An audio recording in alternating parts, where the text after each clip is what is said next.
Hi, Dr. Mel doing physics. We're doing Newton's laws, and you will love Newton's laws as I like physics and the application. And you'll see Newton has a few laws, which is easy if you understand the theory. The first law is actually the law of standing in the same position or remaining in the same position. You'll get to the word just now. So, what does Newton say? Newton's first law, and remember, he's got three laws, so you have to distinguish them from each other. His first law says a body, which is an object, which is an apple, which is a toy, which is your pen on your table, will remain in that state. Now, it can have two states. It can be at rest. Now, let's quickly discuss that. A body will remain in a state of rest until a net force acts upon it. So, I've got a block there. It's just lying on a table and it will remain there, exactly there, until I have a net force. I'm pushing it with a 6 Newton, that's all. Remember that they'll always have a net force, which means it's not a balanced force. If I had 6 Newton friction that side, it wouldn't move in any case because there's no net force. Right, let's do the other part of this definition. The other part of this says it will remain in a state of moving.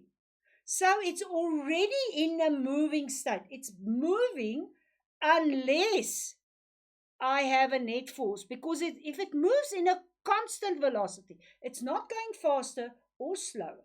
You're sitting in a car, a vehicle, something that's moving, an aeroplane, and it's moving at a constant velocity, unless I have a net force on it. Right, let's go and have a look. An object is in a state of rest unless a unbalanced, which in physics we don't call it unbalanced, we say it's a net force acts upon it. So it will remain in that state. Other than that, it will be in a state of moving at a very important constant velocity, unless I've got a net or a resultant force on that. Now we've got to express that as an equation. So if I've got a zero net force, I will have no acceleration. Now these two quantities will be clearer when we do the next law of Newton.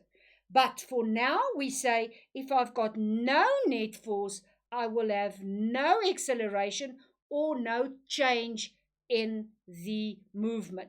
Now, this has got a name. You might ask, now, why is this? Why don't I want to change the movement? It's because it actually has inertia. Inertia is a word we use. It's related to mass, but it's actually related to the resistance of change. So don't feel funny if people around you don't want to change, because it's actually part of us because we've got mass. We don't want to change. So if you're lying in front of the TV on a bench, your mom will have to exert a force to get you up from there, sitting up straight, because you've got inertia. So the next time anybody says change, you can say, no, I don't want to because I'm busy with a physics experiment. I'm busy with inertia. Okay, let's go on to explaining this. Why do we have inertia? Because we've got mass. That we now know. We as people or any object. Now there's two things in the definition. Remember, it said in a state of rest. I'm sitting in a car. There I am sitting in a chair, and the car is at rest. So the car outside and I am in rest. What happens if this net force is being exerted? So the car is pulling away. Just think a little bit. What's happening to your body? The car is moving to the forward direction, and you still want to remain in rest. So you are actually moving backwards. And that is because you have inertia. So inertia is resisting that net force. let's go to a body that's moving. I am sitting in a car that is moving at, let's say, for instance, 60 kilometers per hour. That is a uniform movement. It is moving for the next 5 minutes, it's moving at 60 kilometers per hour. What happens if I now have the driver pushing the brake and stopping the car?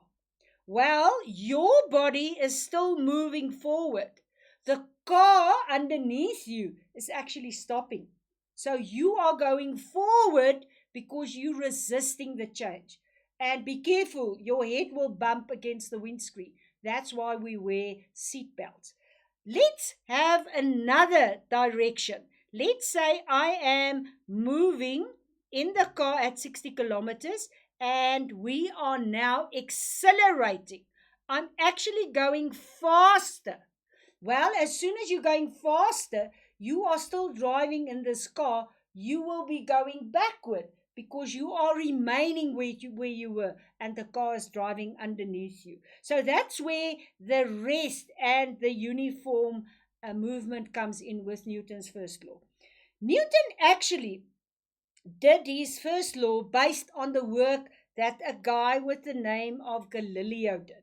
Now, there's lots of stuff that we now use as rules, as attributes in physics and in astrology and many, many areas of life, which Galileo actually started thinking about. He sat and he thought, why is this happening? Why is that happening? And then he postulated laws. Well, he started the work that Newton took further. He said, if I've got a little ball here, and he had a slope like that and a slope going up, he actually took a ball and without friction, remember there was no friction, a very, very smooth surface, he actually found if he put the ball there, if he left it, it actually went exactly to the same height. And then he started thinking, well, this object, a little ball, will have inertia. So it will not lose any of that mass that it has. It will move and try and get to the same point. He then took another slope. And with another slope, he saw, if I have a ball there, it will again follow exactly that same path and go to that point. Now, if he actually took this path and put it down there horizontally, according to his law, and later on, people actually said Galileo was right. If he started there and the ball didn't go up to that point there, but continued there, it actually would have moved forever and ever if there's no resistance. So it will keep on going forever. And that's what Newton was based on. Right. What's the application of Newton's first law? Remember, what is Newton's first law? I don't want to change. If I'm in rest, I want to remain in rest. If I'm moving, I want to remain moving. I don't want to change. The application is actually why we wear safety belts. If you are in a car and the car stops, you will not stop as immediately as the car, and you will continue to move through the windscreen. So it's very important that you'll have a force on your body that will push you right through the windscreen. So, according to Newton's first law, an object will remain in motion at a constant velocity, you in the car, unless a resultant force acts upon you.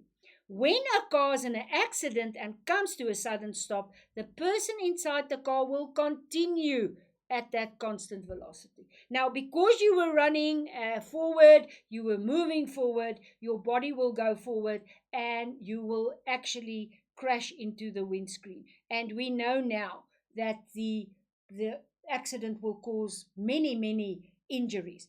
Therefore, we use safety belts, guys. Safety belts to keep you into your position and restrain your movement through the windscreen. And that will then be the applied force. So, let's quickly have a look. You have to be able to write down the words. Define Newton's first law is, you need to write that down. It says object at rest and an object moving. And then finally, you have to apply that to, for instance, seat belts, but there might be a few other applications as well. I hope you enjoy thinking about physics, thinking about forces. When you travel, you are busy with Newton's first law. I hope you enjoyed it. Bye.